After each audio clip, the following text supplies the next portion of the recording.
Big pass mid night லைவ்ல தனிமைப்படுத்தப்பட்ட நிலையில பாத்தீங்கன்னா சாண்ட்ரா அவர்கள் கார்டன் ஏரியால தான் நான் படுத்து தூங்குவேன்ற மாதிரி ஒரு பக்கம் தூங்கிட்டு இருக்காங்க.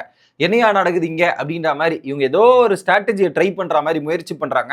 ஒட்டுமொத்த வீடுமே நமக்கு எதிராக இருக்கு அப்படின்ற மாதிரி செயல்முறைப்படுத்துறதுக்கான வேலைகள் தான் இது அப்படின்றதுக்கு நம்ம அப்பட்டமா தெரியுது.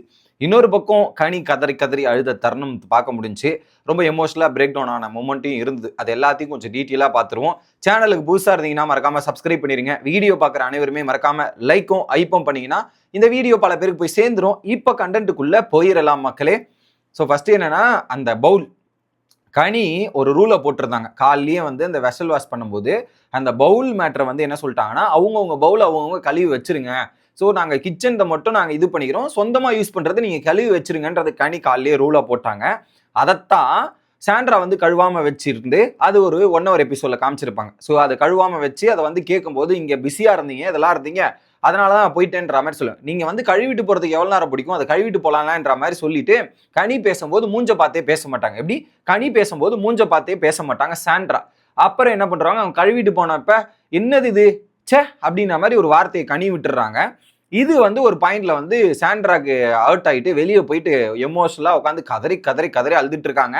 அந்த அழுகையில எல்லா டாப்பிக்கும் எடுத்துட்டு வந்துட்டாங்க. திவ்யாவோட டாபிக், ஒரு பக்கம் வினோத்தோட டாபிக், அதுக்கப்புறம் கனியோட டாபிக், எல்லா நாமினேஷன் டாபிக்ன்ற மாதிரி ஒட்டு மொத்தத்தையும் எடுத்துட்டு அங்க உட்காந்து அழுதுட்டு இருக்காங்க. அந்த இடத்துல சுபிக்ஷாவும் அமித்தும் ஒரு கேட்டுட்டு இருக்காங்க. ஒரு பாயிண்ட்ல என்ன பண்றாரு, கானா வினோத் பேசும்போது அவங்க ஒருத்தவங்க பேசும்போது அது பேசுறதை கேட்கறாங்க. ஒரு குட்டான ஒரு விஷயத்த சொல்லும் போது கேட்கணும்லங்க, அது ஒரு காமன் தானேங்க. ஸோ அந்த மேக்கப் பண்ணிட்டு இருக்கும்போது நீங்க மூஞ்ச பார்த்து கேட்டா என்னங்க, அது கூட கேட்காம ஏங்க இப்படி பண்றீங்கன்ற மாதிரி கானா வினோத் ஒரு வேலிடான கொஸ்டினை கேட்டிருப்பார். எப்படி வேலிடான ஒரு கொஸ்டினை கேட்டிருப்பார். அதை எல்லாத்தையும் கேட்டு முடிச்சுட்டு உள்ள போய் கேட்கும்போது கனி சொல்லிடுவாங்க, ஆமாங்க என் மூஞ்ச பார்த்து பேசலைங்க, பேசாததுக்கு நான் எப்படிங்க ரியாக்ட் பண்ண முடியும், கோவம் வருதானே முடியும் எனக்கு, அது எனக்கு ஒரு மாதிரி இருந்துச்சுங்க அப்படின்ற மாதிரி அங்க கனியுமே ஓப்பனா ஒத்துக்கிட்டு உட்காந்துருவாங்க. உட்காந்துட்டு பார்வதி கிட்ட எக்ஸ்பிளைன் பண்ணுவாங்க. ஓகே பாரு, என்னது இது பாரு, இந்த மாதிரி பண்றதுலாம் இதுவா இருக்கா, எனக்கு புரியல. ஸோ இந்த ஒரு நான் சாதாரணமாக சொல்ற வார்த்தை தான் சே அப்படின்றது நான் சபரியை பார்த்து சொல்லியிருக்கேன். அந்த ஒரு டாஸ்க்ல பண்ணும்போது இப்போ அவங்கள பார்த்து சொல்லிட்டேன். ஸோ இதுதானே நான் பேசியிருக்கேன், அது தப்பா எனக்கு ஒன்றும் தெரியலன்ற மாதிரி. ஸோ உடனே அவங்க கிட்ட பேசியிருக்கணும் போது பார்வதி சொல்றாங்க, C is not comfortable to talking to you அப்படின்றத சொல்லிடுறாங்க. ஓகே, ஸோ எனக்கு மட்டும் பிடிச்சாங்க பேசுறேன், எனக்கும் கம்ஃபர்டபுள் இல்லை தான், பட் தேவையான இடத்துல நம்ம பேச வேண்டியது இருக்கு இல்லைங்க, எப்படி தேவையான சுச்சுவேஷன்ல நமக்கு பேச வேண்டியது இருக்குல்ல, அந்த தேவையான சுச்சுவேஷன்ல பேசலாம்ல அப்படின்ற மாதிரி. மூஞ்ச பார்த்து, அதுவும் மூஞ்ச பார்த்து பேசுறது ஒரு பேசிக் கர்ட்டசிங்க.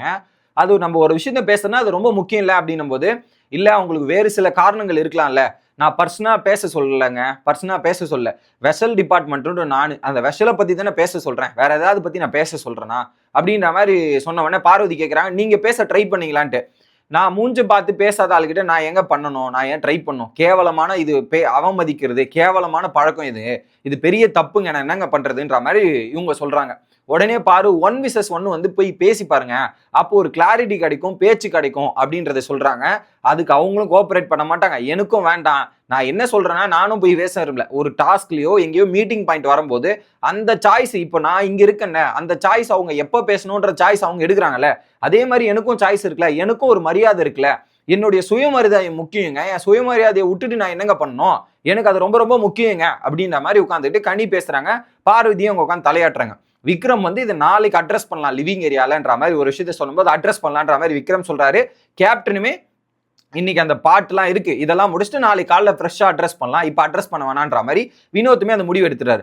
உடனே திவ்யா, எனக்கும் க்ளோஷர் வேணும், ஸோ ஒரு விஷயம் ஒரு ரிலேஷன்ஷிப் பழகி இருக்குன்னா அந்த க்ளோஷர் கொடுக்காம போறது எவ்வளவு பெரிய தப்பு, இது என்னால் ஒத்துக்க முடியாது, சபரி இவங்க கூட எல்லாம் பேச முடியுது, அப்படி நான் என்ன தப்பு பண்ணிட்டேன்ற மாதிரி திவ்யா ஒரு பக்கம் கேட்கறாங்க. ஓகே, அடுத்து பார்வதி அந்த இடத்துல சொல்றாங்க, ஒருத்தர் எப்படி ரியாக்ட் பண்றாங்கன்றதை பொறுத்தே அவங்க உண்மையா பொய்யான்ற மாதிரி சில விஷயங்கள் புரியும் அப்படின்ற மாதிரி சாண்ட்ரா ரியாக்ஷன்ல கொஞ்சம் தப்பு இருக்கா மாதிரி எங்க பார்வதி போட்டு தூக்கி அடிச்சிட்டாங்க.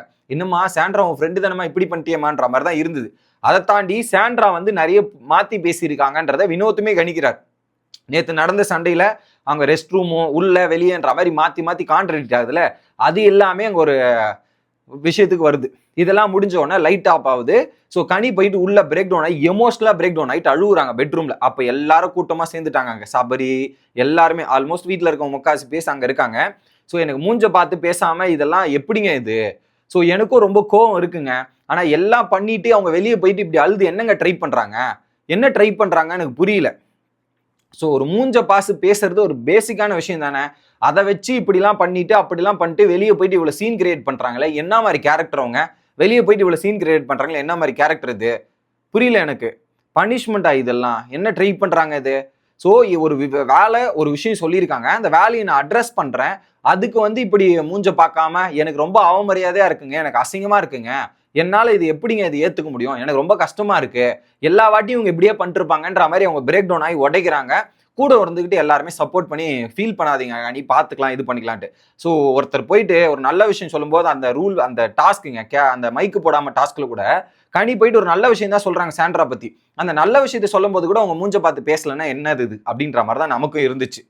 அதுக்கு நடுவுல உடனே கானா வினோத் சொல்றாரு அவங்க வேற மாதிரி ஒரு கேம் பிளே பண்ண ட்ரை பண்றாங்க, அது எனக்கு புரிஞ்சிருச்சுன்ற மாதிரி கானா வினோத் சொல்றாரு. அங்க அமித் வந்து எக்ஸ்பிளைன் பண்றாரு, இல்ல நீங்க வினோத் கிட்ட பேசினதான் அவங்க நினைச்சிட்டு இருக்காங்க, நான் வினோத் கிட்ட எல்லாம் பேசல, அவங்க கிட்ட தான் பேசினன்ற மாதிரி பேசி முடியுது. வெளியே வந்து சாண்ட்ராவும் பார்வதி பேசும்போது அங்க சாண்ட்ரா எக்ஸ்பிளனேஷன் கொடுக்குறாங்க, இதெல்லாம் இப்படி நடந்துச்சு அப்படி நடந்துச்சுன்னும் போது. ஸோ இல்ல அவங்களுக்கு மூஞ்ச பார்த்து பேசாது டிஸ்ரெஸ்பெக்டா இருக்கான், ஸோ அந்த ஹேண்டில் பண்ண விதம் உங்களுக்கு சுத்தமா பிடிக்கலையா அப்படின்ற மாதிரி அங்க பார்வதி எக்ஸ்பிளைன் பண்ணிருக்காங்க. சரி அவங்க என்னதான் சொல்ல ட்ரை பண்ணாங்க சொல்லுங்க அப்படின்னும் போது, இல்ல நான் சிம்பிளா சொல்லிட்டேன், அது அவங்க வே ஆஃப் த ஹேண்டிலிங், இது உங்க வே ஆஃப் த ஹேண்டிலிங், இதுக்கு நடுவுல நான் இதுவும் பண்ண போறதில்ல, உனக்கு ஏதாவது வேணும்னா நீ அவங்க கிட்ட போய் பேசிக்கோ, ஹேண்டில் பண்ணிக்கோ.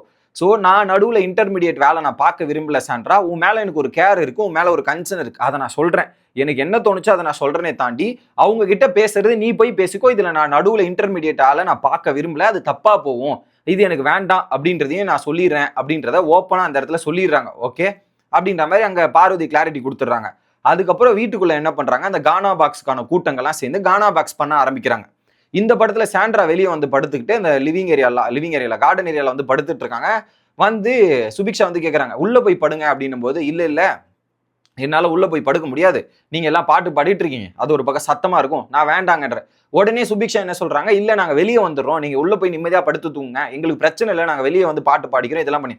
இல்ல இல்ல இல்ல நீங்க உள்ளே பண்ணுங்க, பிரச்சனை கிடையாது, நான் இங்கேயே படுத்துக்கிறேன் அப்படின்னு. இல்லைங்க நாங்க வெளியே வரோம், இல்லப்பா என்ன கொஞ்சம் ஃப்ரீயா விடுங்க, நான் இங்கேயே படுத்துக்கிறேன், அப்புறம் நான் உள்ள போய்க்கிறேன்றாங்க. ஸோ இப்போ இவங்க எப்படி கிரியேட் பண்றாங்கன்னா, அவங்களை தனி ஒட்டுமொத்த வீடுமே அவங்களை ஒதுக்கி வச்ச மாதிரி ஒரு விஷயத்தை கிரியேட் பண்றாங்க. ஓகேவா?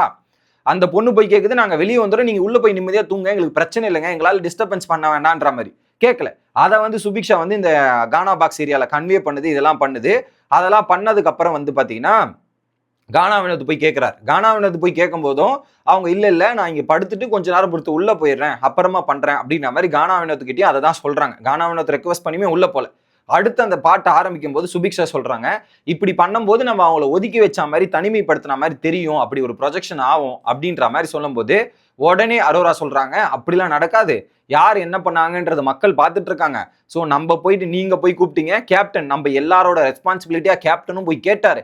அப்போ அவங்க என்ன சொன்னாங்க, அவங்க நான் வரல நீங்க போங்கன்ற மாதிரி தான் சொன்னாங்க. ஸோ நம்ம தனிமைப்படுத்தல அவங்கள தனிமைப்படுத்தி கொண்டனர் அப்படின்றதான் புரிஞ்சுக்கணும், இது எல்லாமே புரிஞ்சுப்பாங்கன்ற மாதிரி ஒரு பக்கம் அரோரா சொல்றாங்க. உடனே பார்வதி வந்து அவங்களுக்கான ஸ்பேஸ் தனியா இருக்கணுமா, அந்த ஸ்பேஸ் கொடுங்க, இந்த வீட்டில் அவங்களுக்கான ஸ்பேஸ் இருக்கு, அந்த ஸ்பேஸ் அவங்க எடுத்துக்கிட்டோம் பார்த்துக்கிட்டோன்ற மாதிரி பேசி முடிக்கப்படுகிறது.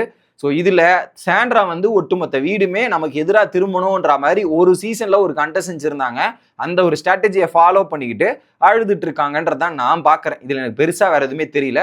உங்களோட கருத்து என்ன அப்படின்றது கமெண்ட் பண்ணுங்க. அடுத்த வீடியோல வந்து சந்திக்கிறேன். Bye guys.